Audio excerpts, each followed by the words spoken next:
Hello, welcome to Me with the Geeks. My name's Tom, and I'm joined today by Justin from Cold Summer. Hello. Alright, mate. How are you doing? Yeah, I'm not too bad, thank you. Good. Nice sunny weekend, so we're quite relaxed. Yeah, no problem, man. Me and Justin go back a few years now. I was led to believe the first time we probably met was when we played together in Doncaster when Armageddon were playing, and Yes. I think it was like your first or second show. I'm not too sure. Yeah, it were quite early days, and it was at the old Vintage Rock Bar in Doncaster. Yeah. I think both his bands had just kind of started and playing shows, and we just met because we kind of got on and kind of dug each other's bands. So it's just kind of started then. It led on to a lot of shows, playing together.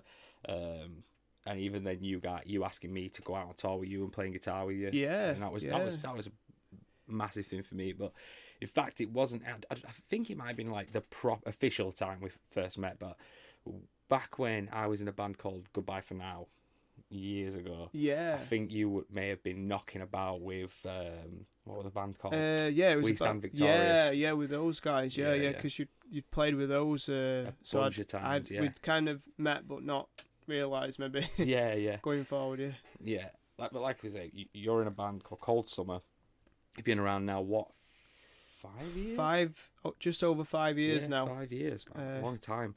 But what I want to ask you is, like, how did it all start? Where did it begin? Where did Cold Summer start for you? For you, not just the band, but for you. Yeah. For me personally, this was about 6 years ago. I'd been playing in bands for a few years. Things had just got a little bit kind of stale. The last band I played, we had kind of just joined as a hired hand, not really kind of involved so much with the songwriting. I did write all my drum parts, but they kind of roughly had them down already.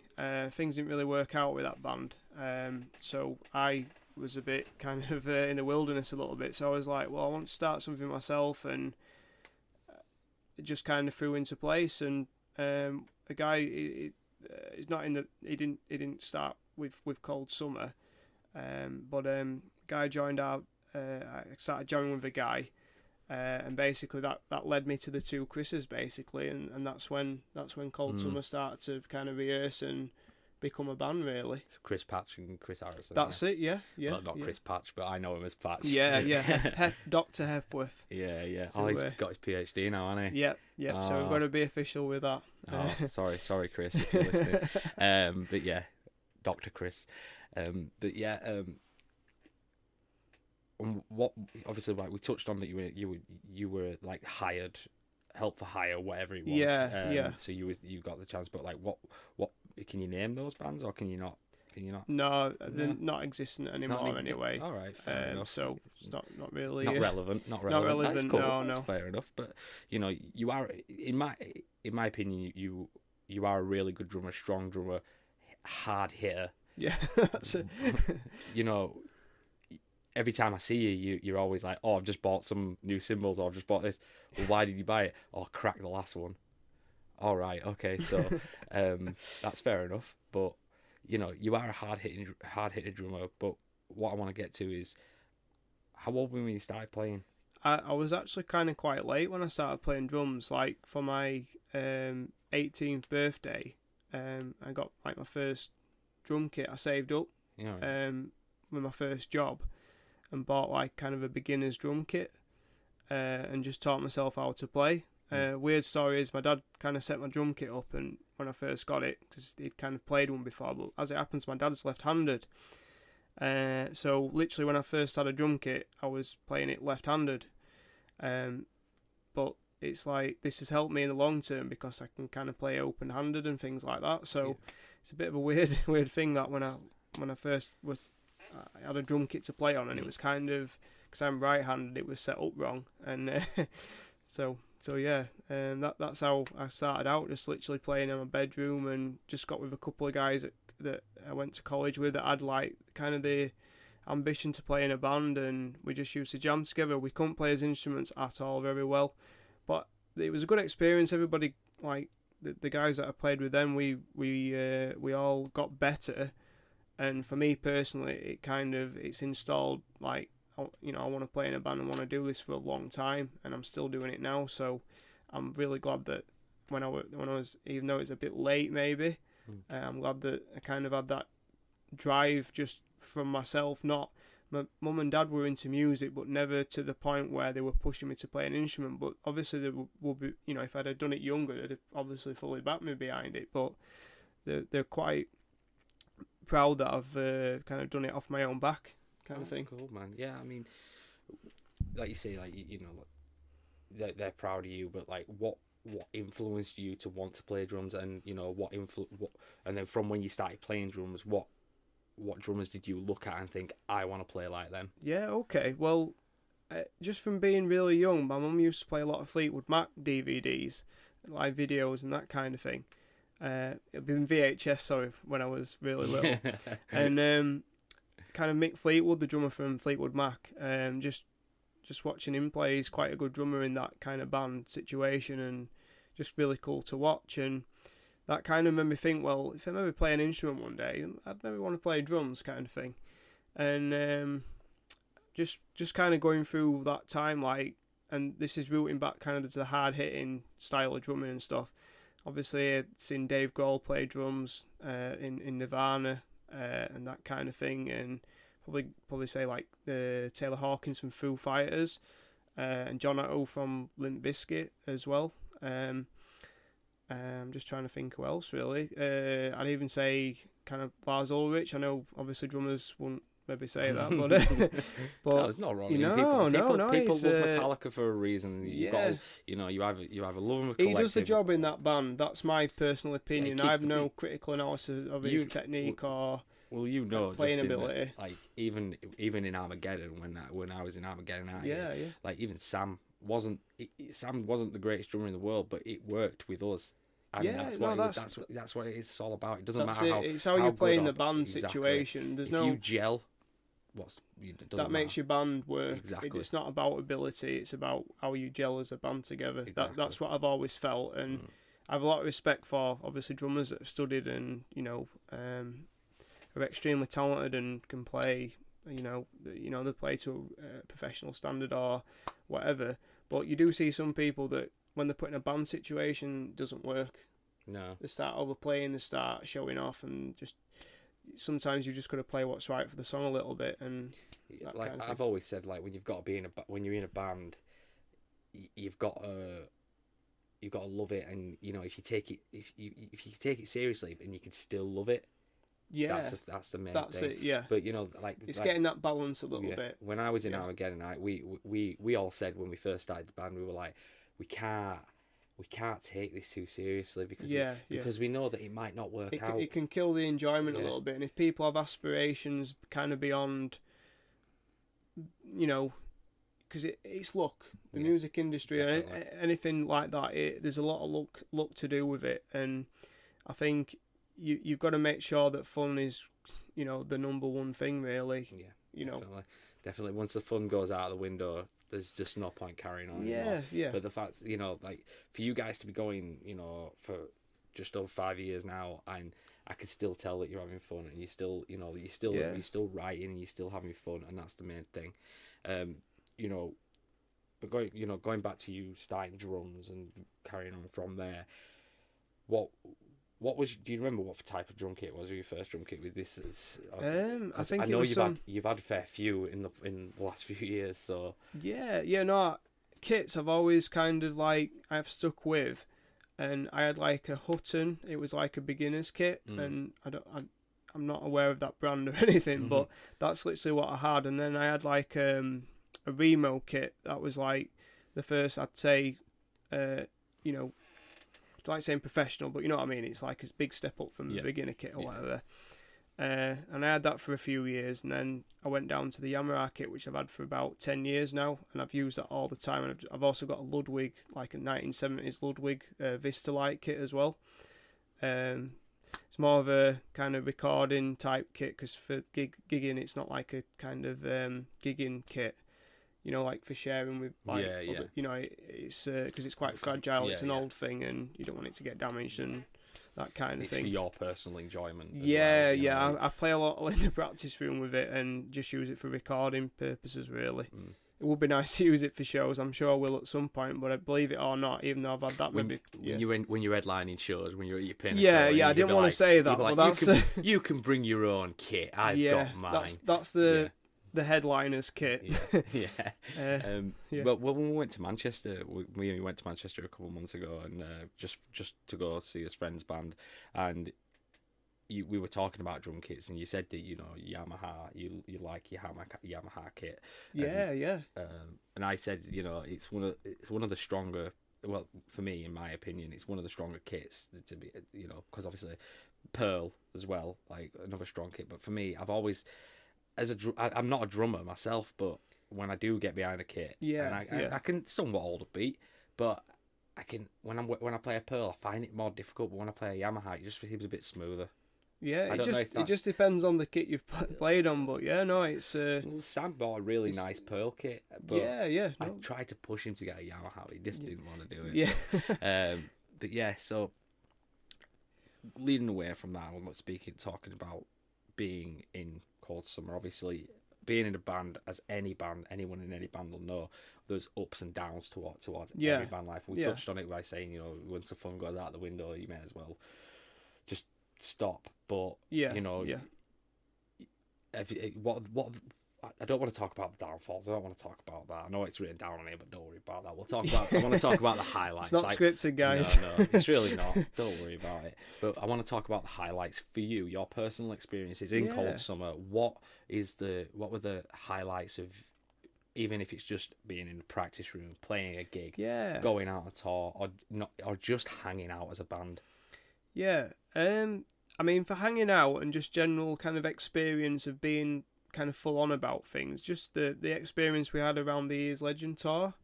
It wasn't the first time we'd gone on tour, but it was a big step, and it was obviously took a lot of planning and kind of last minute sorting out, because it was just a little bit unorganised due to a few factors, and because we got added at the last minute, but we should have been added a few weeks sooner than what we should have done, just through communication from America not being the best, even though in the days of email and Facebook and video chat and whatever else you want to throw in there, it took a lot of sorting out, and it kind of to drive down to that first show was just kind of a bit of relief, but that euphoria, just like, well, we're actually going on a nearly 2-week kind of tour here with on a personal level, it was I'm playing with a band that I never thought I'd see again, because they kind of split up a few years ago.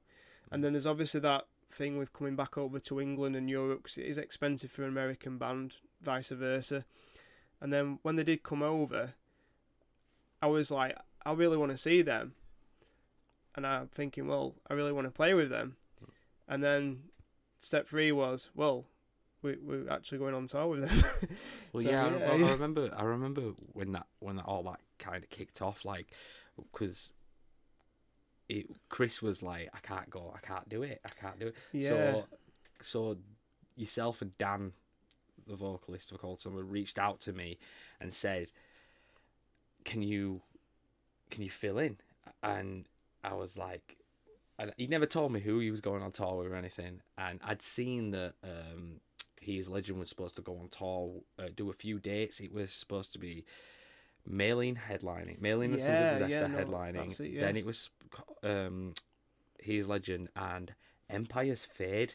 Yes. Yeah, and it was I think there was 3 or 4 shows in the UK, and that was it. Yeah. And then I was like, all right, I'm getting to see 2 of my favourite bands. 2 out of my top 5 favourite bands. Yeah. And I was so excited, but then they cancelled it, and I was like, oh, bastard. But then anyway, so skip forward a couple, I think not a matter of weeks, about maybe even a month, and I get a message from Dan, can you cover for Chris on guitar for us on tour? So I was like, well, I'm not too sure. I'm not confident enough as a guitarist to be able to learn other people's songs. I'm very much my own. And then he was just like, oh, well, it's really easy. You don't have to play it perfectly. As long as you can hit 80% of the notes, perfect.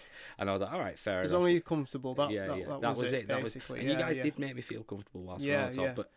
But then I said, all right, yeah, fair enough. Who are you going on tour with? And he was like, oh, He Is Legend, thinking I'd never heard of him. And I was like, oh my God, you're going on tour with He Is Legend. I'm in.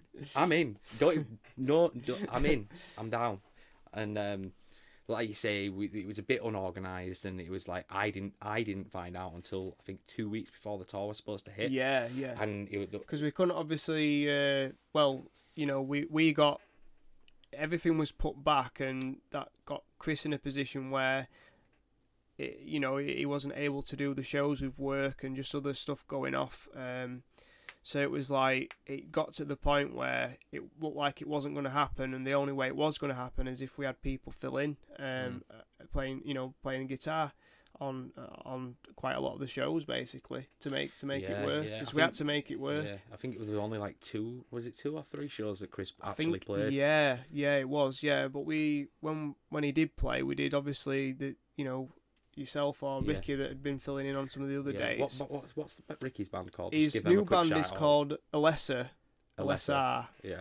I might have pronounced that wrong, but that's why we had to attempt it. Mate, yeah. I saw Ricky at Slam Dunk, and at Slam Dunk this year, and he was telling me that he'd seen you, and I'd messaged you, and you were like, I'm at Straight From The Path, and I was like, yeah. I said to you, I sent you a message like, I'm at main stage, when you're going to be down here, and you were like, I'm at Straight From The Path. And I was like, that's not what I asked. So I was just like, I'm just going to leave him to it. Just leave Justin to his own devices. I was surprised you weren't Straight From The Path. No, well, because we'd been to see all the bands that I wanted to see during the day. And I was like, and our lass was like, and I was like, fine, we'll go watch fucking Death of Anna. Oh, right, you might have seen Lee. I didn't see Lee. I was holding out going, I don't really like this band, but where's Lee? But no, I couldn't find him. But, it doesn't matter. But, didn't really rate it. But, it was a pity that I didn't get to bump into you just for even like a couple of minutes. But I got to see Ricky. Yeah. I've never met before. Yeah. Up to that point. And I was like, Ricky? And he was like, what's your name again? I was like, Tom, I played guitar after you left on the Cold Summer Tour. And he was like, oh shit, yeah, I remember now. I was like, yeah. But that was it. That was literally our interaction. But giving Ricky a good shout out. Apart from obviously the He Is Legend tour, which was not just a big part, a big part for you, but it was a big. You gave it. You branched out and you didn't just give yourself that opportunity. You gave Ricky that opportunity. You gave myself that opportunity. You gave like a lot of my friends who were fans of the He Is Legend as well to even come out to a show and see He Is Legend, because the whole thing made it work. Basically, with us being involved, we were able to help them financially with lending gear, so it saved them a hell of a lot of money. So it made things work, and it just made their burden a little bit better, because we did go from like kind of London show being sold out to playing to 50 people in Swansea. So it was a bit of a kind of a weird tour with some of the routing and stuff. The London show was my first show on the tour, and I was like, the shit's sold out. Because we never played it. We might have done once, but that was maybe like a 200 capacity. We had a few with Lemuria, but we haven't played that many sold out shows. No. And that was the biggest sold out show we'd done. Yeah, obviously. It's like I remember when we were watching Zoax over the shout out, because they were a really awesome band as well. We don't really know them very well, but they're really nice guys. It's a really small world, because Zoax's tour manager. I was working next to at Slam Dunk last year. He was doing the merch for another band. I remember you telling me. Because I kind of knew who he was, and I'd actually emailed him and actually spoke to him via email, and I knew who he was. Yeah. And then got talking, and then realised that actually he was manager of Polar as well. I was like, oh, I know this guy. And I got talking, and it's weird. He's like, I've seen him about like a couple of American bands that we've played with. he's been their tour manager as well. So we're like, it's that guy again. Well, there you go. Let's get this. Let's get because you've played with Polar as well, haven't you? Yeah, With Funeral for a Friend. Yeah. When you played with Funeral for a Friend. Yeah, and, so that'd be a pretty fucking cool show if we got like you, Polar, and Zoax all to play at one show. Yeah. Let's hit that guy up. Shout out to that guy that I don't know the name of, but shout out to that guy. Matt, I think. Yeah. Matt. Well, Matt who deals with Polar and Zoax, get Cold Summer to play with those guys. Let's get a show together. Let's mould these geniuses together. But yeah, what was I saying? Yeah, and aside from the tour with He Is Legend, yeah.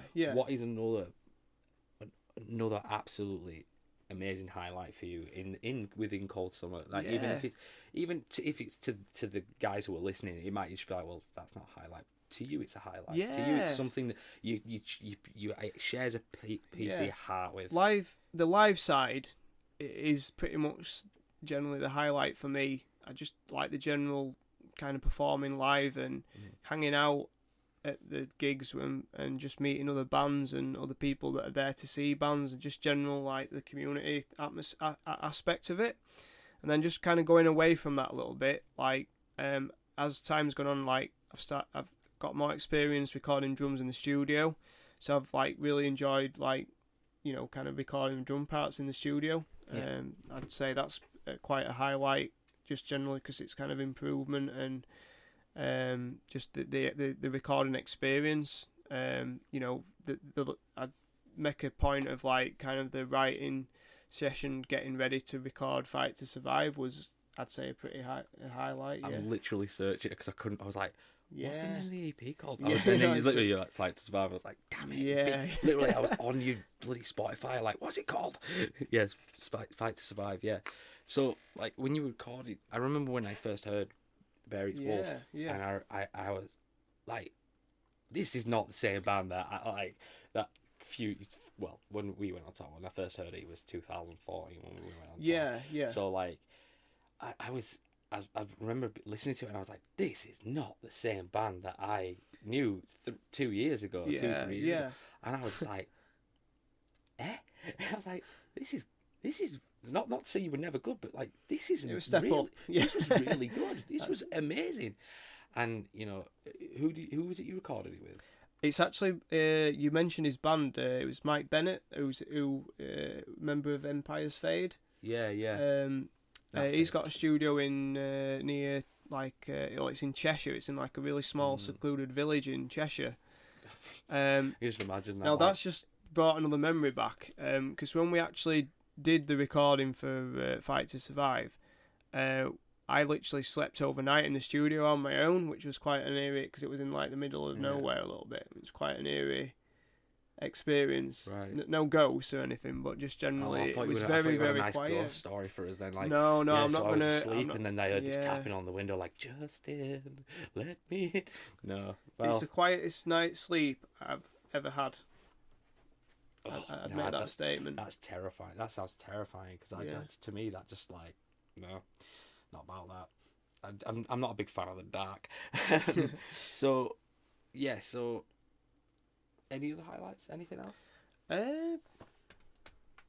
Not sure really. I mean, I know it's a lot. It's a lot. It could turn into an exercise and name dropping of bands and stuff, but it's we're gonna get to name dropping. We're gonna get to. If we haven't already, there's gonna be some names dropping. We've name dropped a few bands. Well, I don't want to forget anybody. That's the thing. We won't forget. Somebody might feel a bit. And if we do forget them, we forget them. So my next segment was obviously talking about the tours. We touched on a lot of regarding the He Is Legend tour. Obviously, I was a big part of that. You know, we played some absolutely fantastic shows. Some shows that, you know, barely anyone turned up to. But one of the funniest shows for me on that tour was we were in Newcastle and Dan jumped on that guy's back. Yeah. And then just completely fucking decked it. Like, just... Yeah, we did have video evidence of that happening as well. And him dancing away. Like, where were we? Airy Dog in Derby. Yeah. He was dancing away like, oh yeah, when we were singing his song. But you know, that was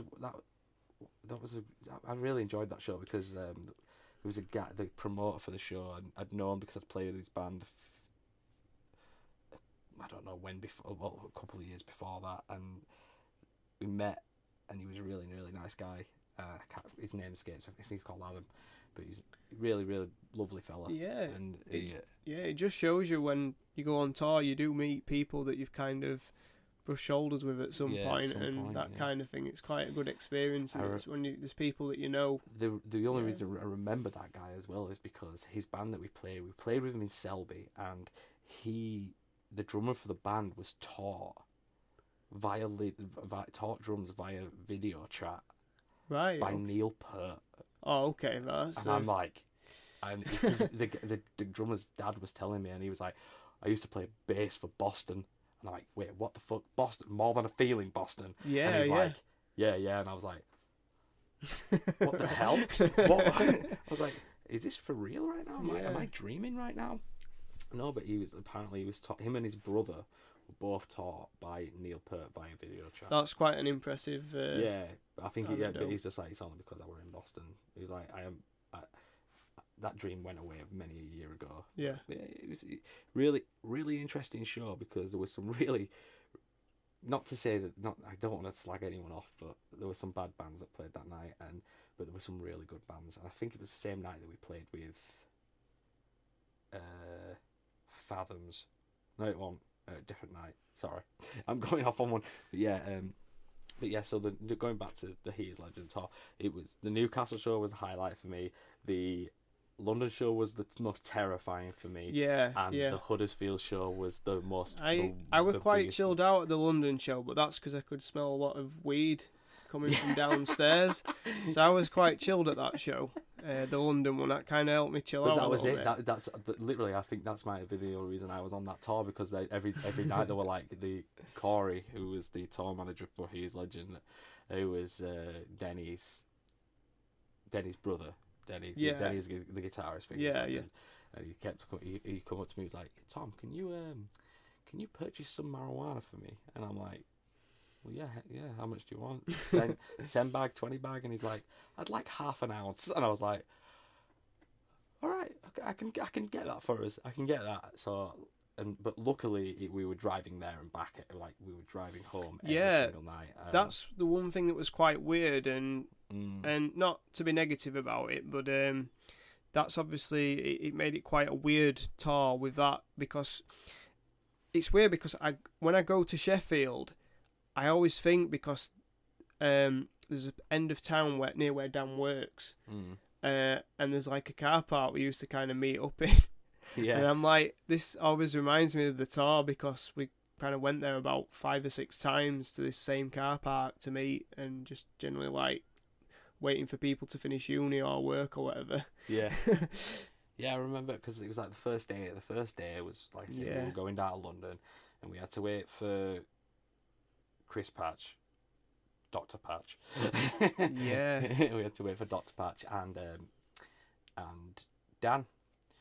Dan finished early, and so did Patch, but we were all like on the way there like, oh, we're so hungry, we haven't eaten yet, we're gonna have to get some food. And Dan was like, right, we've got to go now. And I was like, oh.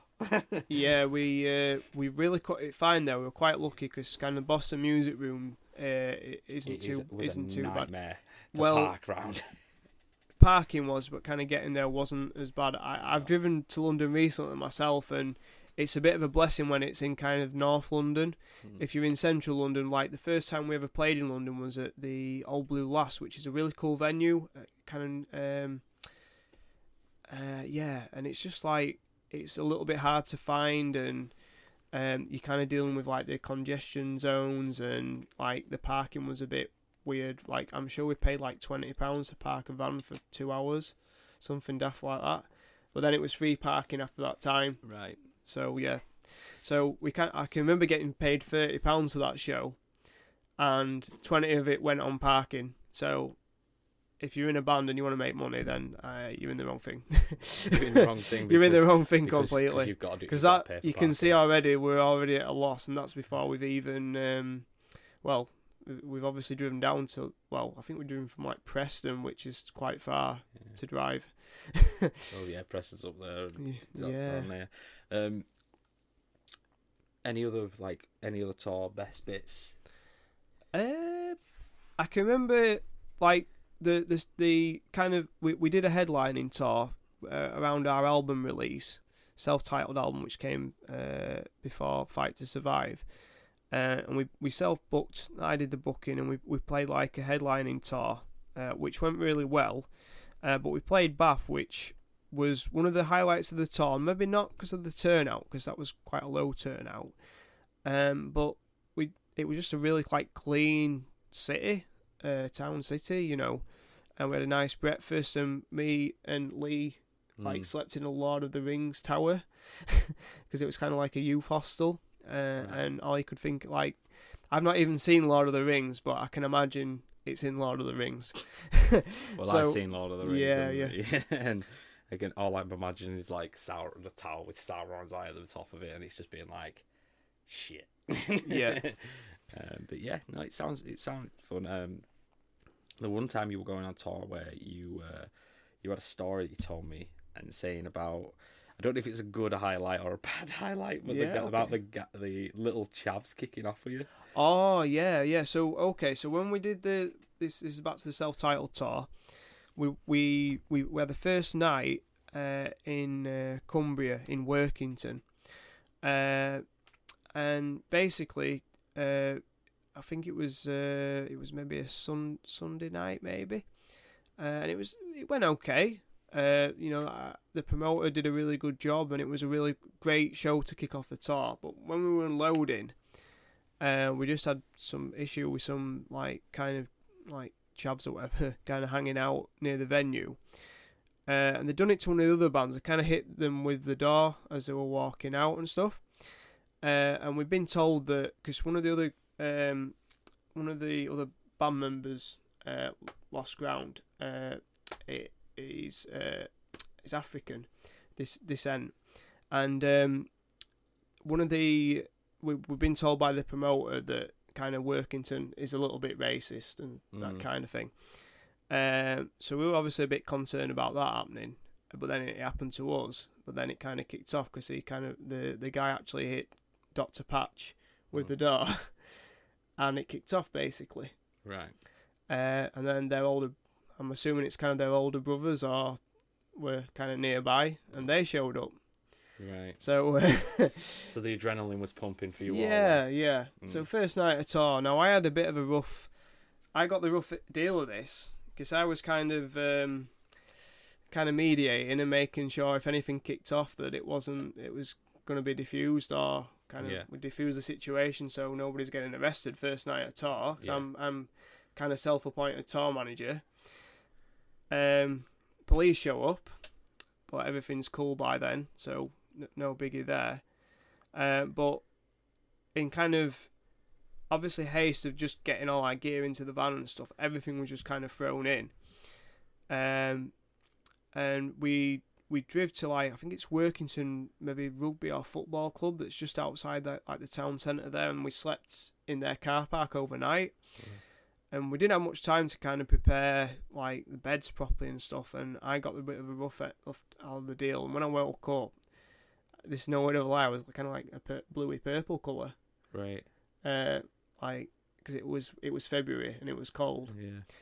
And I mean, I literally slept in my jacket and full clothes. And when I woke up, I was kind of a little bit off blue colour or whatever. Really? So I had to have a warm shower, and then we kind of hustled on to the next show. But it's a bit of a bad experience to have the first night of tour when you just kind of just get, because we just rented this vehicle and you kind of you need that time to kind of get your bed set up. And we had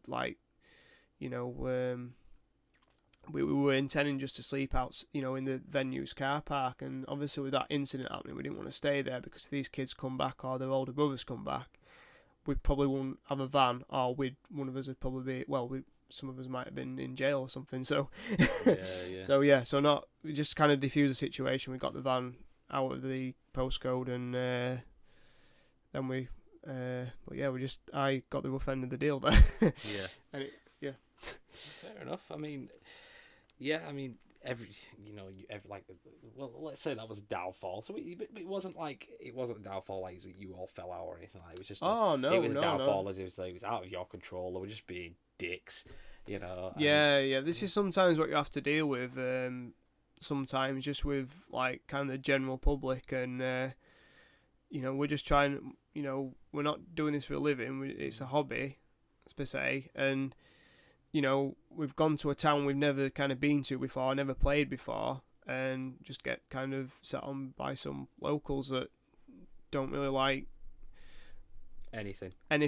So just have to kind of deal with that, unfortunately. We live in a world full of dicks, unfortunately. Not to complain too, nothing was stolen, nothing was damaged, but we're away from home, and you're quite protective of your gear and personal belongings, and you hear a lot of stories of vans getting broken into and bands losing everything they've got with them on tour, and we're obviously conscious of that, and everybody watches each other's gear and other bands' gear, we obviously do that, and we were just obviously, we were quite concerned for the band that we were playing with, because they were they weren't on tour with us, but they kind of got onto a couple of the shows, which was cool. They were touring around the same point in time. It was Lost Ground and Keeper. Yeah. And I'm just a bit concerned, because I'm not saying, we're older guys, we can handle ourselves, but we obviously, when we saw what was going off early on, we were a bit concerned for them, obviously being a bit of a younger band. Well, yeah, I mean, you're protective over the ones that you know, and it's the case of, it's the case of even you're not doing it because you're younger, stand back. Yeah, not you're doing it as if the is that we kind of feel responsible for you. We don't want anything bad to happen to you. Yeah, exactly. I mean, don't get me wrong, you're not responsible for them, but it's good that they know as well that they could entrust you as their friends and fellow musicians to be able to just basically. Is to stand by them and just basically look, let's diffuse this situation. And it's nice that there are a lot of bands out there that do stick by each other, and they would do anything for each other, which is a very nice thing.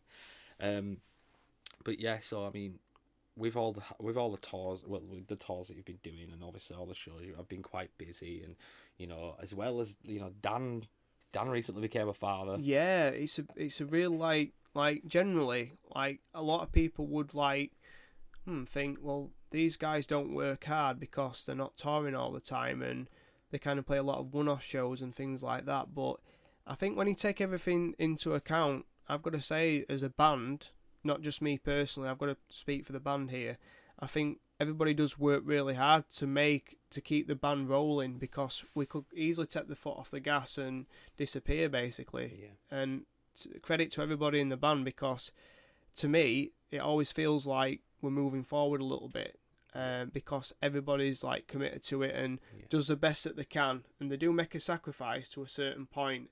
And for me, it's not to the point where you wouldn't be fully critical of somebody obviously having things like marriage, children. People's got to have that side of the life as well. I mean, I'm in a different situation because I haven't got children and I'm not married, so single. It's different. It's completely different for me.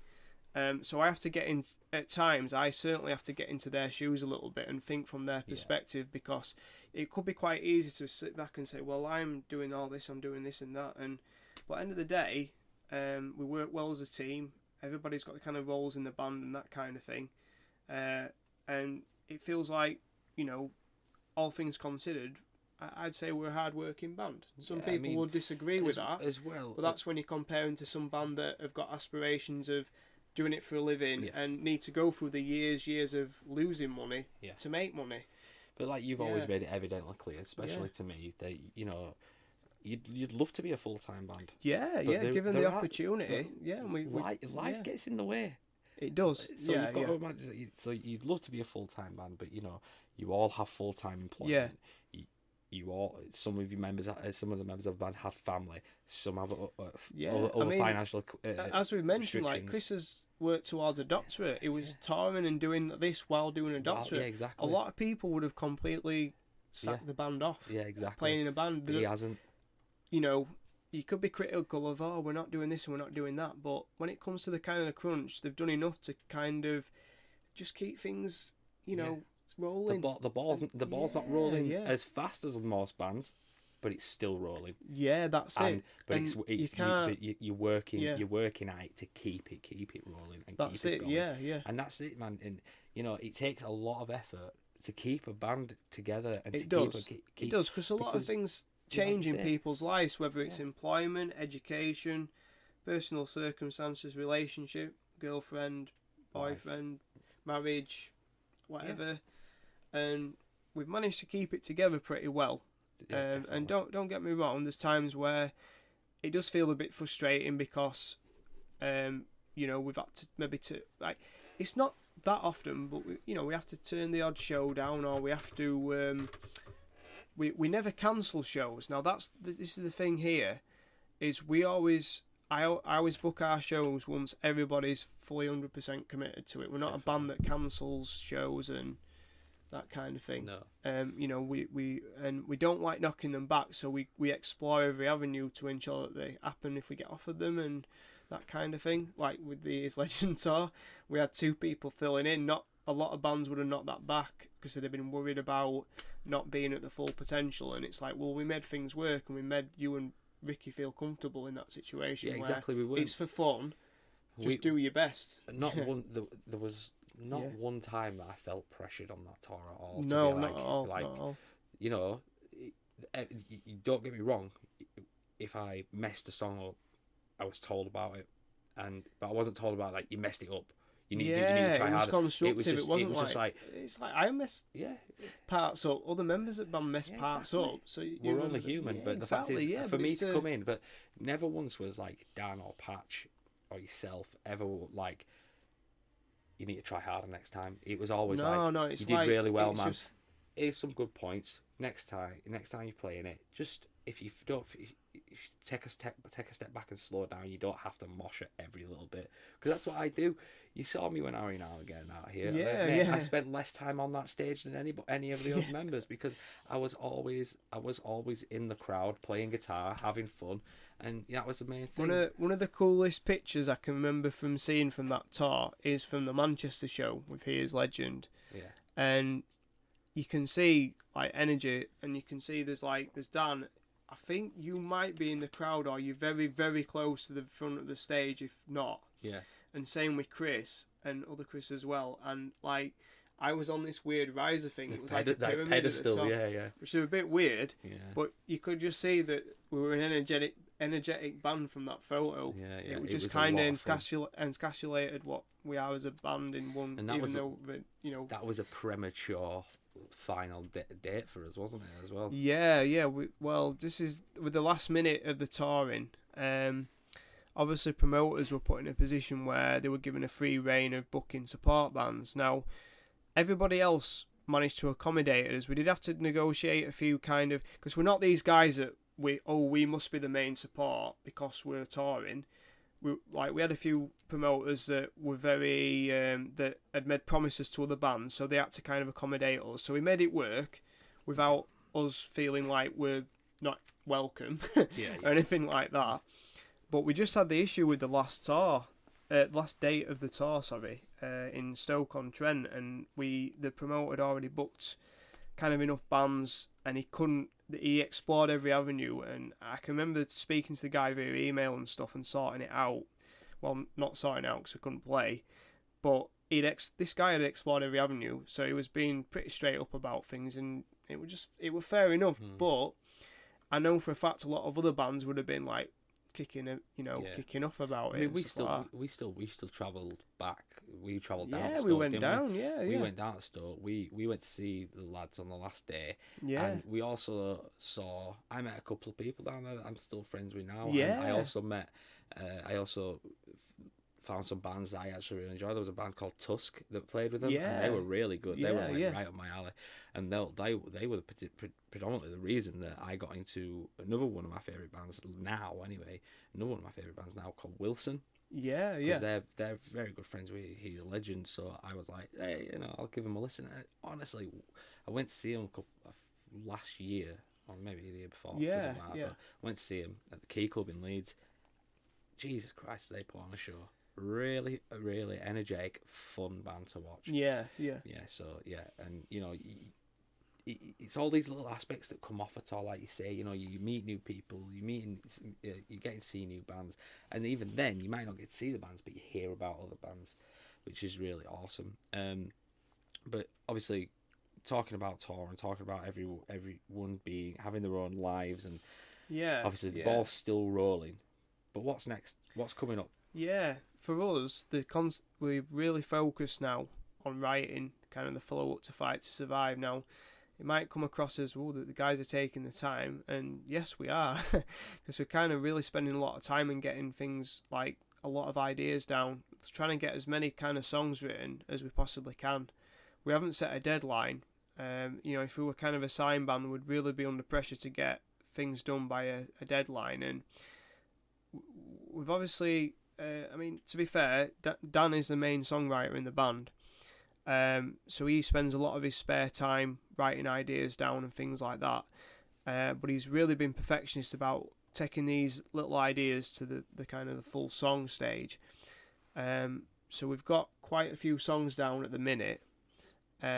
At his kind of stage where they're being brought to the practice room and we're kind of running through them, and we've only really got a handful done up to now, if I'm honest.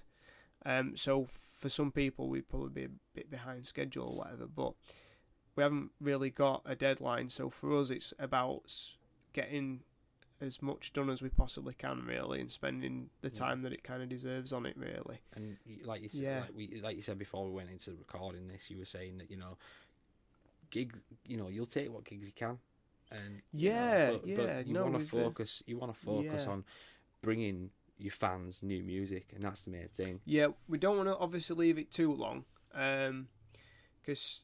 There's obviously the side that obviously this has been our most successful release. If you look at it from sales, if you look at it, the amount of people that have listened to us, the amount of people that have reviewed and all this business, it has been our most successful release, and it's been a massive step up from what we've done before. So we want to do it again. So the next needs to be a step up. We can't just do the same again, or not push the band to its full potential. And it does feel like this time that we're going to invest. Because we're not quiet, because we're still kind of playing gigs as and when, but we're not getting too over too busy too much time devoted to because if we have a show coming up, we have to spend time rehearsing for it. Yeah. We can't just turn up and play. We're not that type of band. Not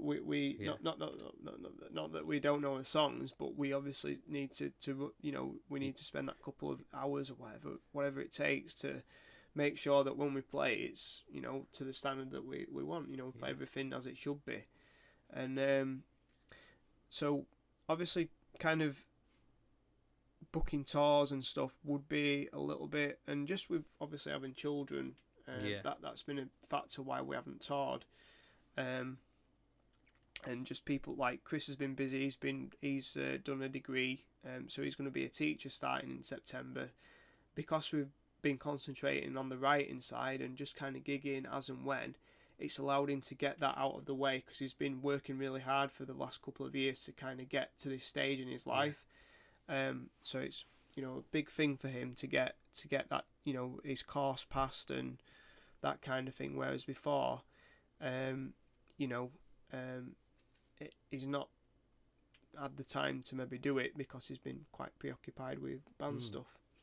That's fair enough, I am looking forward to hearing new material. Obviously, like you say, it comes as and when. You are writing, you are active, but perfection takes time. Yeah, and I look at Fight to Survive, and I look at that and be like, this is written and recorded perfectly. Yeah, no, and that's quite. You can look at small bands like yourselves that you do have a following, but it's obviously. You're not Metallica. No. This is the thing. This is why we don't tend to headline. We're not a headlining band. But I can put Fight to Survive, and I can put any recorded artist out there and be like, tell me the sound difference between that and that, because they're identical. And you put time, effort, and money into this. Yeah, I mean, the money side of things, like, we're always a band that's on a little bit of a budget, like every band is, but we concentrate on the money being spent on recording. That's the thing that we see as the most important. A lot of people will be blowing money on press campaigns. You need them kind of things. You need posters. You need, I don't know, just marketing stuff or whatever. We spend that money the best that we can, and for us that makes sense. So obviously some money does need to be allocated for that side of the band, but the main thing needs to be recording and obviously the equipment we use and stuff like that. And that's what we kind of. Yeah. When it comes down to it, that's the priority when we're spending money, basically. Definitely. Moving on now. As you know, this podcast is called Me with the Geeks. Yeah. Obviously, I know we've known each other for a long time now. Yeah. I know you're not the kind of geek that I am. You're not a geek where it's like comic books, film, all that. Yeah. But yeah. you are a massive geek about music. Yeah. You love music. You love all sorts of different bands and all sorts of different music. I know you love your vinyls and I know you love your CDs and you collect them. I remember we going to Manchester with this guy and he's like, let's just go into this Oxfam shop that sells CDs. And we walked into Oxfam and he's like, oh, I want this No Doubt CD. So it was like 50 it's all pence. about the B-sides. Yeah, it's all and about I was the just B-sides like, and live tracks, this is like from like 90 summer. Yeah. And for whatever reason, I ain't got it. Yeah. And I found it in an Oxfam shop. But that's it. Yeah. But you love that. You love that. You're passionate about it. Yeah. That's what makes you a geek. Yeah. In my eyes. Yeah, and that's what I want to talk to you now about. Yeah, because it's just like, it's your music taste is so varied. Like you like bands that I've never even heard of, and I'm just there like, I don't know who they are. And then you're like, oh, we're playing with so and so. They've been one of my favorite bands for like the last few years, and I'm like, who? I ain't got a clue. But so I want you to give me your rundown. Like, I know it might be hard for you, but I want you to tell me. I want you to tell me your top 5 favorite bands, and I'm going to tell you mine as well. So I want you to tell me yours, and they can be as obscure as you want. You obviously probably know mine. Anyway, well, I'll try and do it. It's a bit difficult to say this is the 5 greatest bands I've ever listened to. Yeah. But I'm going to pick 5 and just talk about them a little bit as to why I maybe chose them off the top, because there'll be different reasons why. Right, okay. I'll just think. Right. First one I'll go with Russian Circles as one of my favourite bands. Straight off the bat. Reason Never why. heard them. Okay, so these guys are like a post-rock instrumental band. Very little kind of vocals. Quite atmospheric, if that kind of thing. One of the main focal points of this band is the drummer. The sound that this guy makes from the kit is ridiculous. He uses like a big, very similar to the Ludwig kit that I use. I copied off him, I'm not going to lie. No.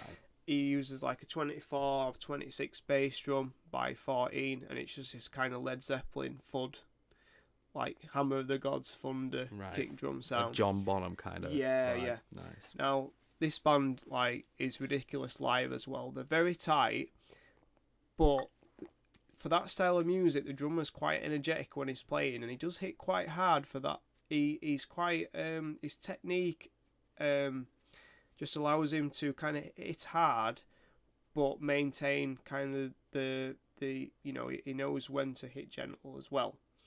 And they're quite an interesting band to watch. I mean, even if that doesn't really interest you, being an instrumental band, is maybe seeing the band live would definitely be a better experience than listening to them on record, I think. Because the record perfectly captures the live sound, but when you see the guys riffing away and the guy really laying into his cymbals and stuff, you're like, whoa, this is a pretty good band. So that's the first one that I'd pick. Now, another band I'd go with is Self Defense Family. Now, we actually played our first ever show with these guys. Right. They're from like Cohoes in New York, and they're a really prolific band. Now, when we played with them, they'd gone through a bit of a weird. They changed the band name from End of the Year to End of the Year Self Defense Family, and they're now known as Self Defense Family. because they had a bit of a weird change of members. They're always a band that's had a lot of people involved with them, and if you've got time, just Wikipedia these guys, and you'll just see they have a lot of band members that kind of collaborate on every release. Literally, as far as I know, there's maybe like one release that hasn't got the singer on, and everything else is all different members slightly. And they've got members that are capable of playing different instruments. Like when we played with them, the guy there was a drummer then, now plays guitar with them at some shows and stuff like that. So it's all a bit of a weird musical project, and they release so many different releases, like splits with other bands, like EPs, full albums. They're quite prolific, kind of like reminiscent of kind of like post-punk bands like The Fall and people like that just really like, and Guided by Voices, bands that put out a lot of releases constantly, even though some of these bands might not be kind of household names and stuff. So yeah, I'd go with they're my number 2 band, just because how prolific they are, and a bit of true story bro time. They used my Yamaha kit to record their BBC radio session on. Oh, nice. Because they were on tour with another band that they couldn't really kind of use their kit, so they borrowed mine. Oh, nice. Very good. So it's pretty cool. So it's nice to, friend of a friend, Bob Cooper that recorded our self-titled album and stuff before that. He's had them play a show in his house, and he's like done a bit of mastering for them, and I think he's actually recorded a release that hasn't come out yet.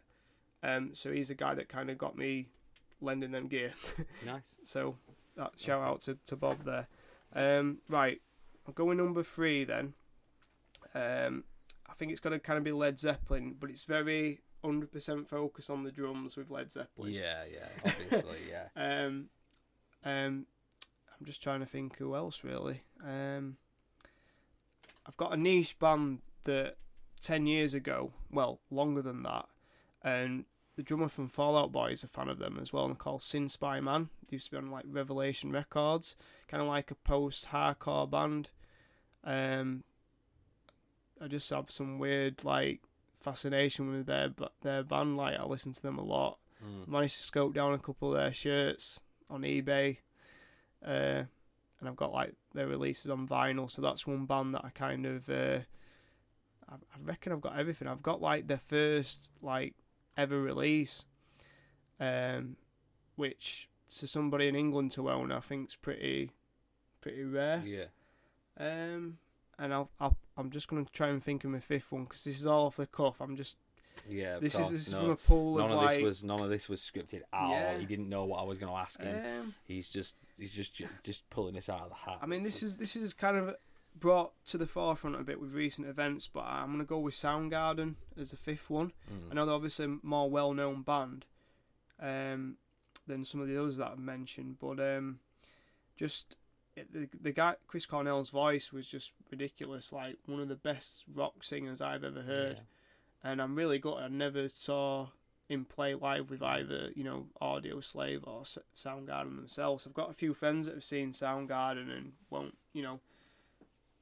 they go on for ages about how awesome his voice is, and the band as a whole is pretty good.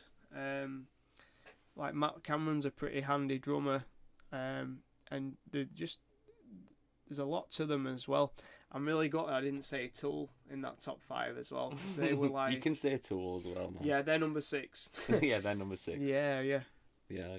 Obviously, I love Tool myself. Like, I'm not like really like into them, if you know what I mean. But there's some songs that I'm just like, this is a jam. No, it's the drummer again. It's the bass player for me, man. But across the board again, they're quite like the vocalist is very unique. He's got his own style, and the guitarist, you can tell it's a Tool song, and that's not to say they're a repetitive band or anything, but and just like it's taking music to another level with them, and it's not too pretentious that I don't listen to them kind of thing as well, because I don't want to come across as like being too pretentious when I'm saying bands that are really obscure and stuff, but it's just like you just for me personally, I've just kind of explored and just found bands in various other ways by seeing them live or association with other bands or labels and just other random that's what stuff I said, though. It's in 10, 15 years. You're not being pretentious in any way to me, because I know you, and I know that you are mad for music. Yeah, and I said to you, like I said before you even name the bands, I said you know bands that I have never even heard of. So I'm not saying that you pretend. I'm no one's saying you're pretentious. You're just very, very knowledgeable about bands that I'm clueless about. And I collect, like you've mentioned, like I've got a vinyl collection.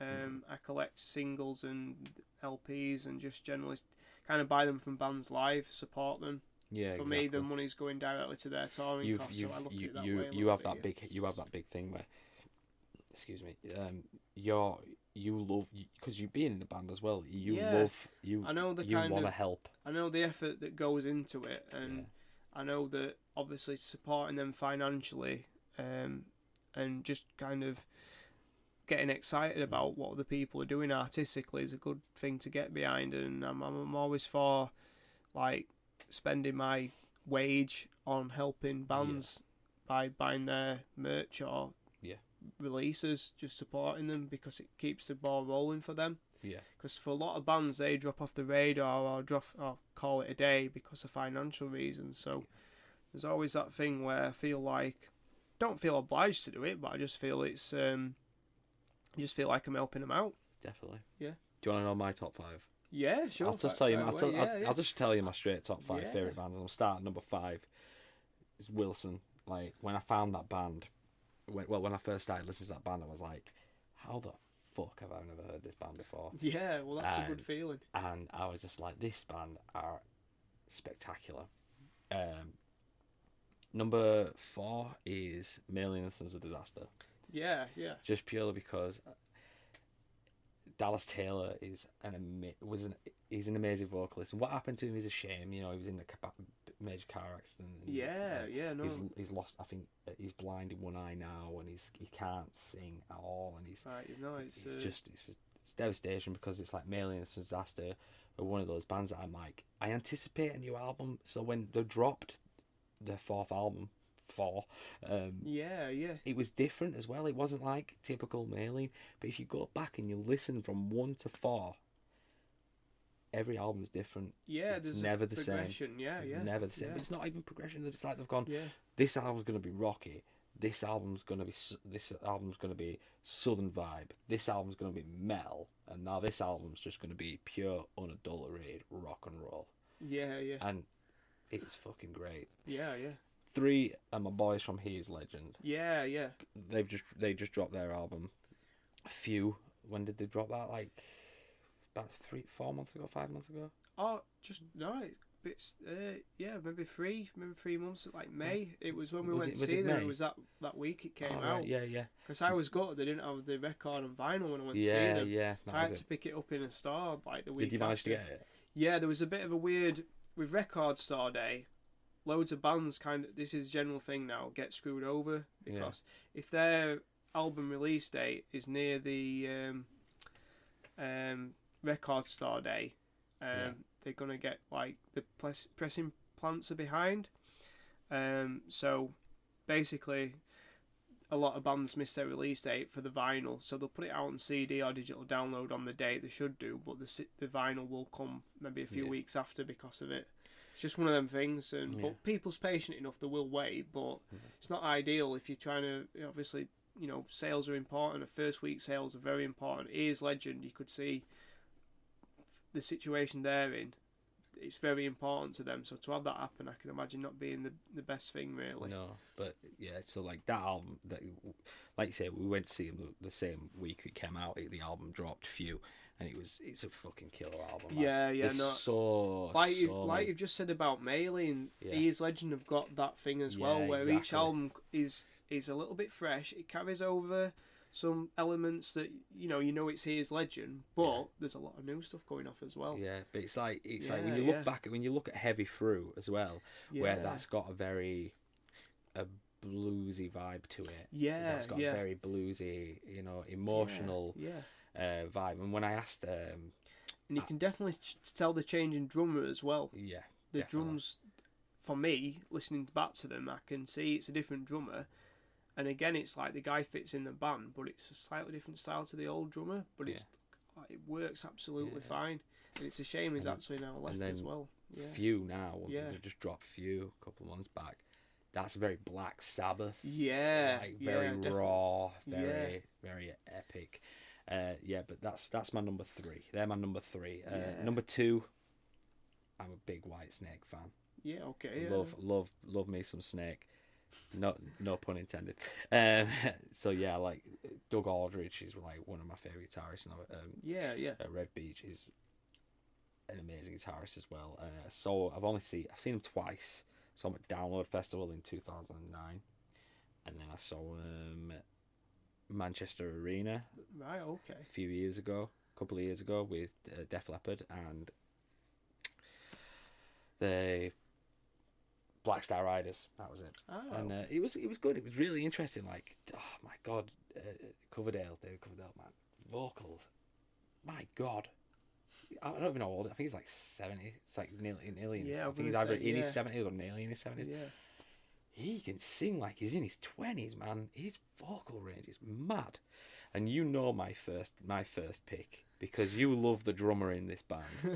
You love the drummer, and I when I found out you love the drummer in this band, I was like, yes, Justin, you legend. Godsmack. Right, yeah. Godsmack, like, are absolutely. I will remember to this day how I came across that band. Yeah. I was 10. Right, okay, yeah. And I was also a massive fan of Dragon Ball Z at the time. Yeah. So, and what they used to do back when it was like Kazaa and Bearshare and all that stuff, they used to be able to download videos of your favourite anime shows, which had all the audio, all the speech audio taken from it, all the dialogue taken off of it. Yes. And then just be layered of a track, of random tracks, whether it be like POD, Cold Chamber. But I fell in love with this song called Moon Baby by Godsmack. Yeah. And I was like, I need to listen to this band more. Something about it was just speaking to me, and I remember asking for Christmas. I said, Mum, I want Godsmack's album. Little did I know, I was 10. My mum was like, I'm not buying you that. You know, you're 10. So a few years later, I was still listening to him, but she didn't know. But a few years later, she bought me a Godsmack album, but it was Faceless. Yeah. Faceless, which was the first album with Shannon Larkin on drums, on the drums, and I love that album, but I was like, this isn't the album I wanted, because the songs that I like aren't on this album. Yeah. So I looked at it and I was like, oh, I've got 2 other albums, I'll get them as well. And then by the time I got those, I hunted those albums down, because this was when Virgin Megastores was still around. So I was like going into Virgin Megastores and I couldn't find it, and then I was going to HMV, I couldn't find it, and then I'd go back a week later and it was there, and I was like, all right, cool. So I bought those albums. Then 2 weeks later, they dropped a acoustic EP, and I was like, okay, I'll pick that up as well. Yeah. And I've just followed them ever since. And don't get me wrong, like over the years, like that album, from the first album to the self-titled album to the 5th album, I think, and then it kind of just slowly declined for me a little bit, because I was just like, because I'm so polluted by all this other music that's going on around me. All my favourite bands just drop under the radar. So I'm like, oh yeah, I really love this band right now. They're obviously a band that spend time on their albums, but obviously in that time you'll be obviously listening to other stuff. So that's the thing. Exactly. Yeah. So you kind of be like, oh, Godsmack have just dropped a new album. But I'm really into some heavier stuff right now, or I'm really into some lighter stuff right now, or I'm into a totally different genre right now. Do you know the first time we ever got featured by one of the bigger magazines, we actually were on a cover disc with Godsmack? Yeah, I know you were, which were pretty that was mind-blown a little bit. I remember reading it, I was like, good. Because we followed Sick of It All, and I think our track followed Sick of It All, and I'm thinking, well, that's quite interesting, because they're another band that I like, and I'm like, I never thought anything like that from starting that band. No. At all. So mind blown. Yeah, exactly. Absolutely mind blown. But the last thing that I really want to talk to you about now is like staying on the music side of things. But I want to stay not locally, but like in the UK. I want you to tell me who you think are the most underrated, some of the most underrated UK based bands. But they don't have to be still a band. They can be broken up, but you still enjoy listening to their music, or even just remembering them. Or they can be still around now. And then obviously I'll tell you some of mine as well. Okay, well, just kind of going with because I've been to a couple of shows recently, and it's a couple of bands we've played with have actually ended up touring together, despite being kind of slightly different, but not so different that it doesn't work. But a couple of years ago, we played with a band called Milk Teeth, which are from like Cheltenham area, Bristol area, and a band called Employed to Serve. We played with those guys like last year, and they've played in Leeds quite a lot. Now, Milk Teeth, if you don't know who they are, they're kind of like kind of a rock band, but with kind of a lot of different like influences, and it really reminds me of Cold Summer, but they don't sound like Cold Summer at all. Right, yeah. But they kind of, obviously all the members listen to different music and just kind of bring it to the table, and it's really weird. It's like Cold Summer, but not. Yeah. Basically. Right. Employed to Serve, sorry, a little bit at the heavier end of the spectrum. So these guys, like, kind of, like, got a bit of an old school vibe. Kind of like, if you think of bands like Norma Jean, Poison the Well, Botch, Coalesce, stuff like that. Yeah. Bit of that kind of thing going on, but then clearly a lot of other heavier, like, influences and stuff. And I know, like, an American band called Code Orange that got quite big this year. Now, without kind of comparing them too much to them, but I can imagine fans of Code Orange would dig those guys, because they've got a similar kind of like heavy thing going off, and again in that way that Milk Teeth have, clearly bring a lot of different influences to the table. Definitely. Really great band. They've just brought an album out this year, Employed to Serve, which has been, I think for them, has been a success. So hopefully they should get on some kind of bigger like metal heavier tours or whatever. But it was really, when I saw that tour announced, I was just like, I can't believe that, because we've played with both bands, and they are a little bit different. And going to the shows as well, I'll be honest, because Milk Teeth are the headliners, they're maybe the little bit more kind of bigger band, if you look at it that way. They're on Roadrunner, previously on Hopeless Records, you know, they've toured with quite a lot of bands. Employed to Serve have, but they've been out a lot on their own as well, or with smaller, like, more kind of obscure bands, whereas Milk Teeth have gone out with bands like Tonight Alive and Against Me, but as you can see, these are quite different bands, you know what I mean? So that's how I like how these bands are approaching it. That's how I see that Cold Summer approaches things. Like, we play like shows like they do, where we're playing with different bands, and we feel at home doing that a little bit, which I'm glad that we do. Going back to a band from the past that's a local band, I'm really into a band called Milloy, like a punk band. When I kind of was really like finding my feet and playing in bands, I used to go see these guys quite a lot, because they played in Wakefield, the Wakefield band, and they toured and done quite a lot, and they used to play with like bands like Hot Water Music and people like that, and just really good, like really tight. The drummer's really nice. He's helped me out with advice about gear and stuff like that. He's just been a really nice guy. He's recently repaired one of my cymbals for me, and keep in touch with him. He kind of works for band, like as a technician for bands like, well, music like artists like Charlie XCX and stuff like that. So he's found his way in the music industry, like working in that. Unfortunately, the band, they were like in the kind of maybe mid-30s, I think, when they called it a day. One of the band members actually passed away in the last couple of years as well, which was quite a bad thing to hear about. Obviously, I've seen them, and I kind of count them as an influence. It's kind of made me think, you know, kind of influenced me to keep going with it, you know. Good. I'm just trying to think other bands. I mean, they're obviously quite a well-known band now, but I've got a lot of respect for like Marmozets. Like, they've got a new record that's due to be released this year, so there's a lot of hype around that. because they've been gone for a long time, which is quite weird, really. They've kind of disappeared a little bit, but they're going to be coming back and playing some big shows. I think like they're doing like a small tour later this month.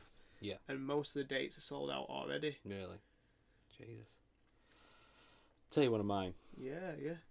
A friend, another band that I'm friends with, and I think you're friends with them as well. We've played some shows together, I believe. I can't remember. It's been that long. Classically Handsome Brutes. Yeah. And I've been waiting for their comeback because they are so much fun. Yeah. So much fun and such lovely guys. Yeah. And they're one of those bands that I'm just like, I don't even need to go see them to be entertained, because I know what they're like in real life, and so I'm just like, they're just nuts, and that's what I love about them, because the nuts in real life and the nuts on stage, and they had such a good following as well, and you know they've done very much similar to Cold Summer. They're on a bit of a time. They're doing a bit of time away to get the recordings and get everything written. Yeah. And they've got that bit of an advantage, because I know the drummer, he's got his own studio. Yeah. And he also plays in another band with his girlfriend and stuff. And I've seen them a couple of times, and they're really good. They're called Longbody. Really good, man. All right, nice. Yeah. It's what I've always wanted to do, like a 2-piece band. Really? It'd be cool to do it with, like, say, like a girlfriend, or There's a band, another local band that I like. I can't the name. It's not Kamikaze Girls, is it? No. It's totally. I forgot to mention them so I've kind of dropped myself in it there. I didn't mention Kamikaze Girls. Drop it. Yeah, no. Kamikaze I'm Girls, really man. proud of those guys. They've really like. What was the band What was the band before they were Kamikaze Girls? Hearts and Souls. That's it. Hearts and Souls. We actually haven't played with Kamikaze Girls. We have played with Hearts and Souls a few times. Yeah. Because they kind of went from a 4-piece to a 3-piece, and then kind of got left with the two of them, and they changed the name and the band style slightly. But the new record's been a massive step up for them, because they kind of started on a really solid. I actually saw the first show. Yeah. They were quite good, but you could see they were just kind of finding the feet a little bit. Yeah. And the new record they put out has been a really big step up for them. Cool. I mean, it's been really well received critically, and it's got a lot of people on board with their band. I mean, I know Lucinda quite well, so I know what some of the songs are kind of about, so they're not too vague to me. And it's quite interesting, and it's quite good to see that she's got the outlet to kind of let a lot of frustration and a lot of like just things with depression and like post traumatic things like that have happened after events. Yeah. Like the first track on their album, she'd had some guy had held a gun to her head, right, when she'd kind of been robbed. Right. And I can't imagine what somebody will go through with something like that happening. No, man. And she's wrote a song about it, and it's quite. Obviously, we knowing about that happening, it was quite. Kind of hit me a little bit on first listen. Yeah. In a positive way, because I'm glad that she's really got the outlet to kind of. She's got a release for that. But you could good, from the lyrics, you could tell what she was going through at that time, and. Hearts and Souls were obviously as well. I don't think I'd ever seen them. I may have seen them when I went to go see Cole's Landing. Yeah. Cause I may have. I'm not too sure. We play with a lot of different bands, and we've played with Cole's Landing quite a bit, and we're not really a pop punk band and that kind of thing. But obviously, Joe, who was in Cole's Landing, they're not a band anymore. Well, I don't. Are they on hiatus, or are they? Yeah, I think they're just done. Because I know that Cameron, the bassist, he's moved to Boston. Yeah, I think the key thing was the drummer left. Yeah, but he's doing really well for himself. Yeah, Charlie. He's been playing as a session musician and that kind of thing. And I think it just got a bit too, bit too much. Yeah. And they've been doing that band for quite a long time, and I think the best thing they did was, they felt at that time was we need to take a break with this, and we'll hopefully come back to it. And I'm sure they will do. Everybody, I'm sure they will. It might involve different people, maybe, but I'm sure they might somehow make it work. And but they've obviously they've left a good impression on the Leeds scene, and they have. Yeah, and, yeah. Obviously, I was in a band with Joe for a long time, and we had some really good times, some really difficult times, but we've been best friends since we were 14. We're both. Well, he's 28 this month. I'm 27, and we've been together. We've been friends since we were 14. Yeah, and it's not one of those friendships where you have to see each other all the time. It's one of those things like when we see each other, it's like everything nothing's ever happened. Yeah. Nothing's ever changed. He's a lovely guy. I see him a lot because he's kind of he works at the Key Club and he's involved with Slam Dunk a lot. So I see him at a lot of their events and that kind of thing, and other shows with other bands. I also saw him at a video gaming convention thing in Leeds recently. Oh yeah. The retro gaming. I know we've been quite full on about music here, but I do have other interests. Yeah, well, that's going to be another question. Don't worry, I've got other questions that aren't written down. They are in my head. I know. But another band that I love, and I'm not saying this because we've played with them all the time. Well, not all the time, but I think we only actually played with them a couple of times. But I don't know if you remember our Phoebe, my friend Phoebe. Yes. Yeah. And she was the singer for a band called Indifferent. Oh, right, yeah. She is an amazing vocalist, and it's a shame that she doesn't sing anymore, but she is absolutely amazing vocalist and amazing singer. She used to come up and sing party with us, but we used to, and so did Dan. Dan came up and sang party with us, and Jack from Beneath the Eclipse, who's now in On Hollowed Ground, is a vocalist. Oh, okay. And Courtney from Keeper as well. Yeah. She used to come up and sing. We used to have a lot of good friends that used to come up. Do guest vocals. Do guest vocals. Just on the last song, but then it got to a point where we'd play shows and we didn't know anybody, and it was just I'm just going to put the fucking guitar down and play and just sing. Yeah. And I did. But yeah, Indifferent, they were a really good band. They went through a few different lineup changes as well, and I think they came to terms with the fact is that they were maybe growing out of that style of music. Because I know I don't know what the rest of the band members are doing, but I know Phoebe's she's doing well at her job and she's happy what she's doing. Yeah, I think that's the key thing. You've got to be happy what you're doing in life, and for some people, music could be a thing a passive thing, and I don't mean that in a bad way, but they might get the 2-year kind of kick out of it, and then they maybe want to move something else. And I've obviously been involved with it a long time. I'm personally in it for the long haul, and for me, it's always discovering new bands. I'm always going to see bands live. The guys in my band are quite active on they always are checking out other bands and all this business. Don't necessarily go to a lot of shows. I'm not pointing that out as something. They should go to every. But they've gig. got you to do that for them. Yeah. Because you could be like, I can report back to them because and say, you know that your band member, you know the guys that you're in a band with like different music stylistically.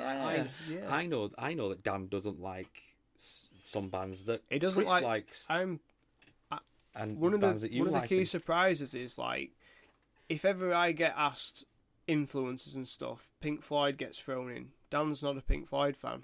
I remember. So how does that work when we're writing songs, man? I remember asking Dan and asking him who's your biggest influence, and he was like, Green Day. I'm like, all right.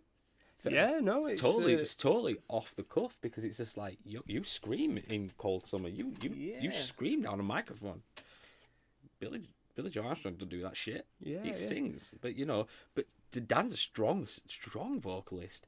And I think that's kind of where it comes from because Billy Joe Armstrong's a strong vocalist. Yeah, exactly. Yeah, Dan's a strong vocalist. Dan does his own thing and takes influence from that. Exactly. He does like a few bands that are obviously maybe closer to what we do. Yeah, he loves Let Live and Rise Against would be that would be one that I'd pick out. I know the singer Tim from Rise Against, he definitely takes quite a bit of influence from.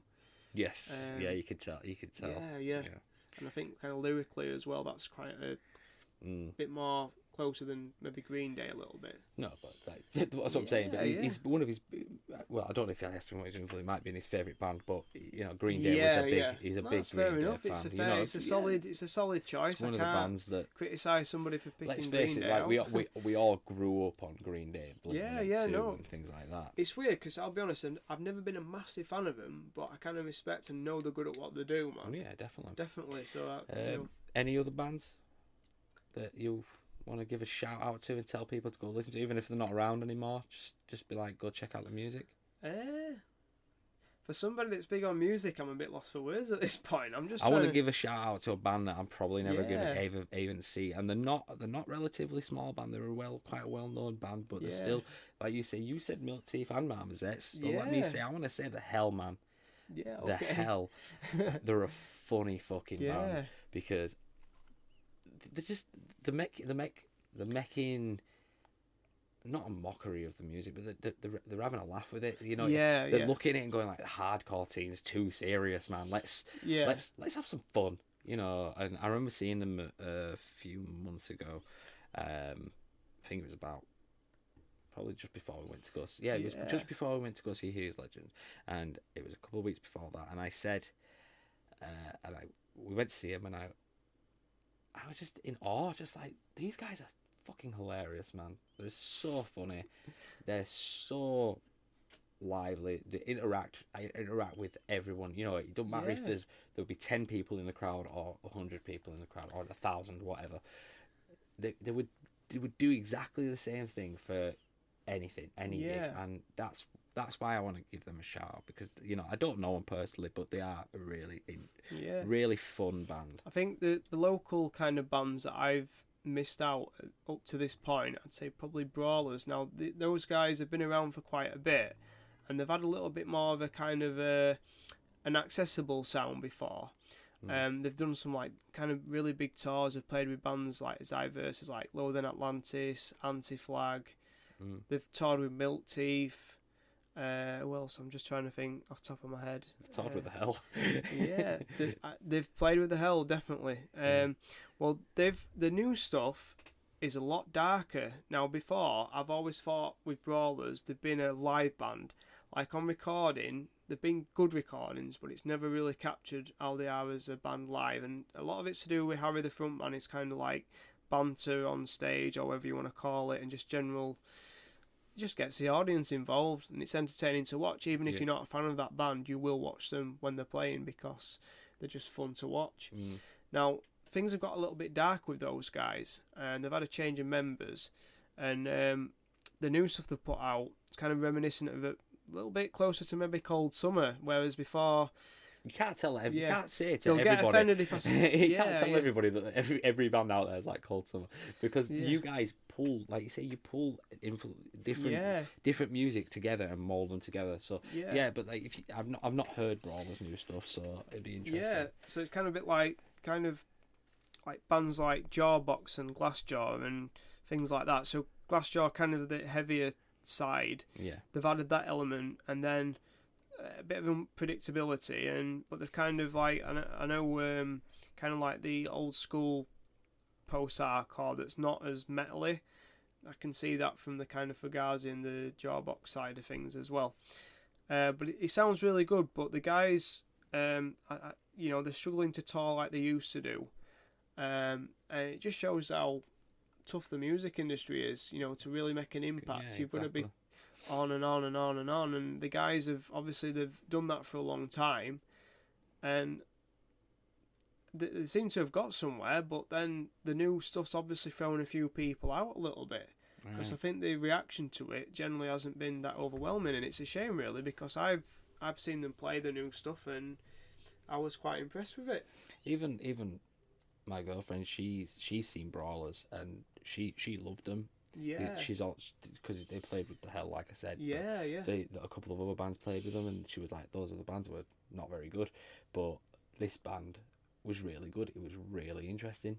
To watch, and really, she was really entertained." But a lot of their older songs were kind of about drinking and having a good time.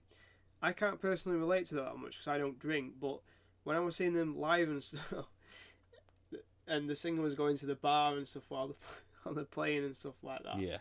It just it's quite entertaining to watch, and no, it's just a shame they haven't kept the momentum going that a lot of other lesser bands that have got money behind them have managed to do.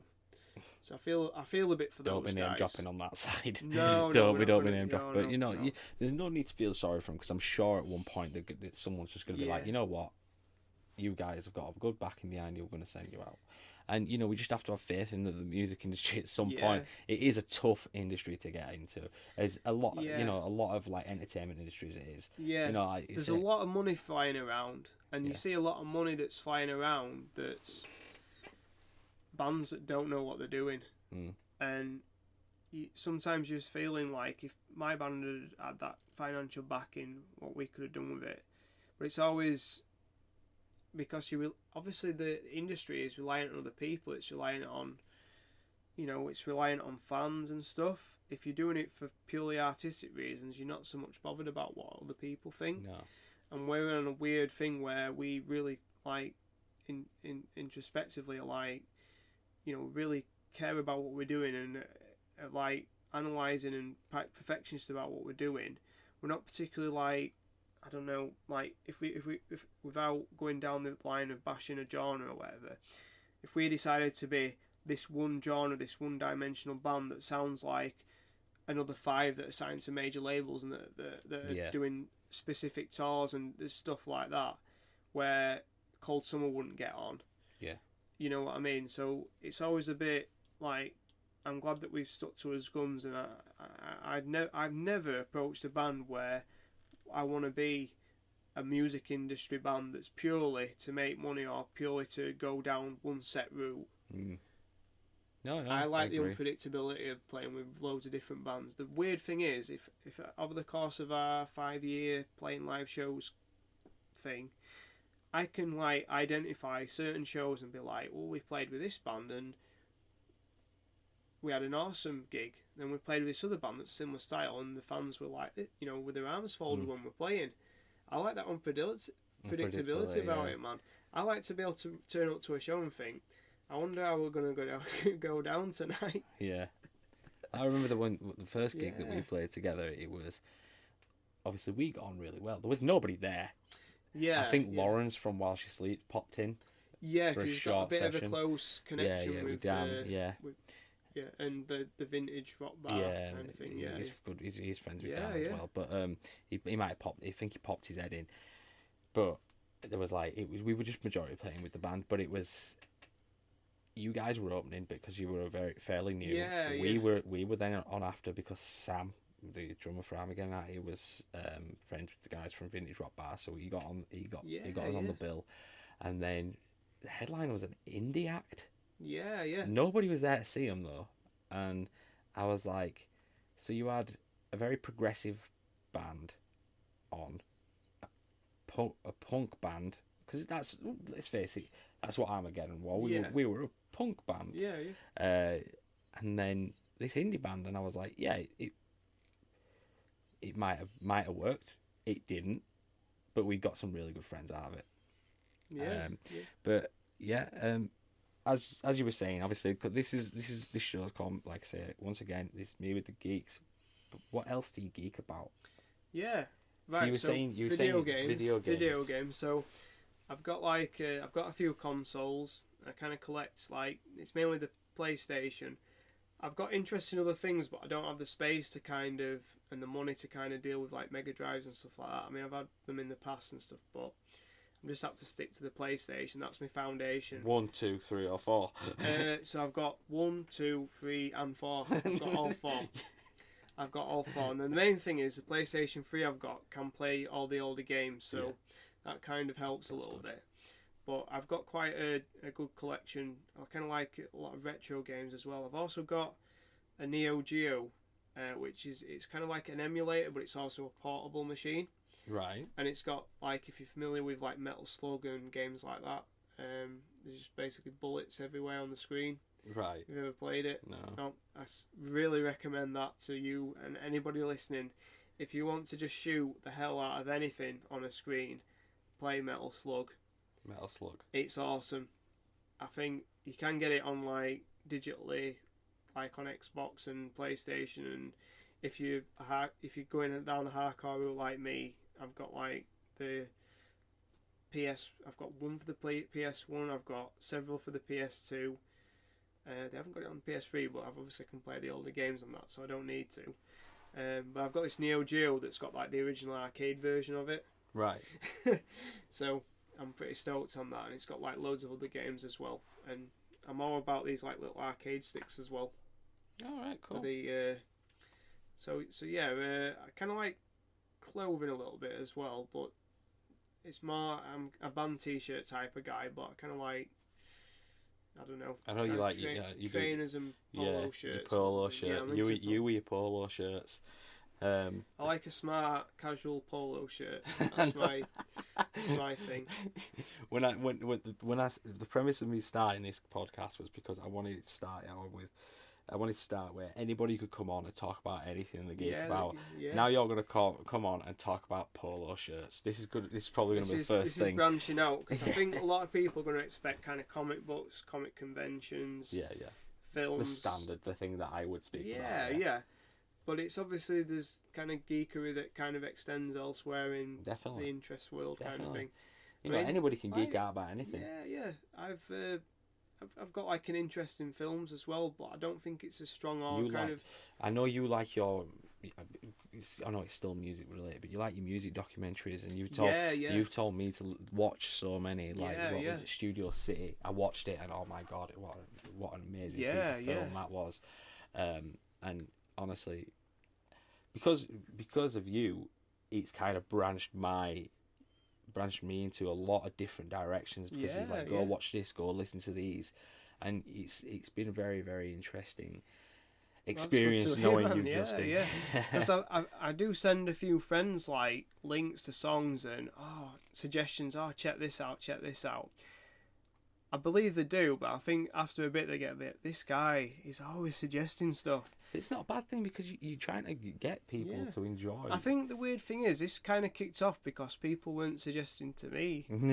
So I've gone off on my own way and finding stuff, and then I'm like, oh, seriously? When I'm speaking to someone, I'll be like, yeah, you need to check this out, I need to check this out, I need to check this out.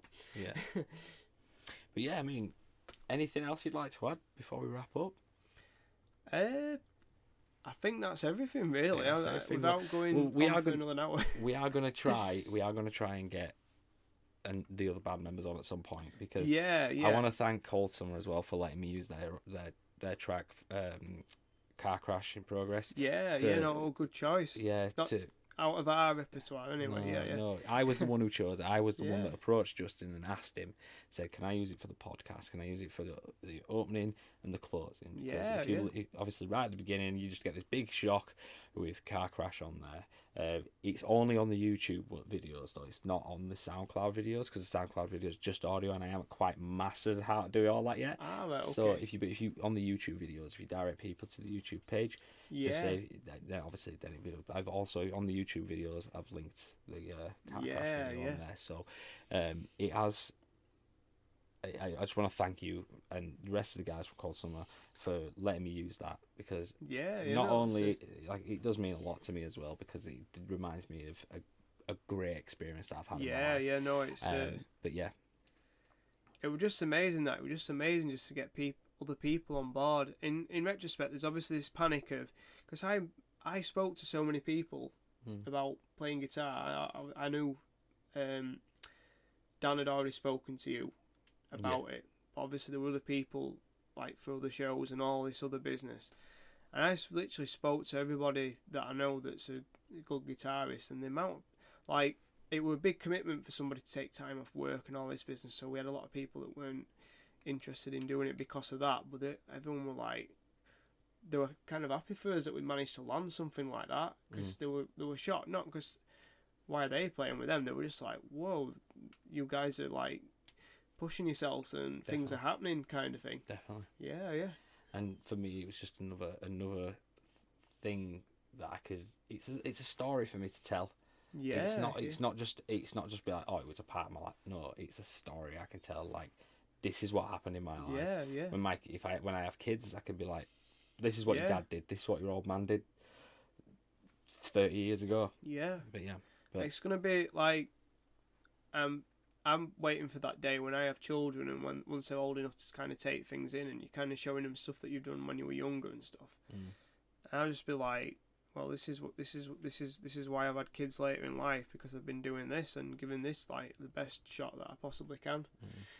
Just hopefully my kids will come along with a picture of me with that big old joint in my hand at download 2009. Yeah, this big foot long I had. But I think Facebook's gonna it's replaced the family album. photos. Yeah, it has replaced the family album as the kind of the Facebook photos. Yeah, it has. But anyways, we're gonna leave it at that. I think because, like I say, we want to leave some. We have covered a lot in, but I want to get the other guys on as well. We're gonna have a bit of chat with the other guys at some point in the near future. We don't know when. As we say, you are all busy, so we don't know. But I want to thank you for coming on, man. It's been a pleasure. I'm really grateful that you've asked us to come on, and I'm looking forward to hearing what the other guys have to say. And, definitely, 100%. Stuff like this. But anyway, this has been me with the Geeks. My name's Tom. I'm Justin from Cold Summer. Take it easy. Thanks a lot. Bye.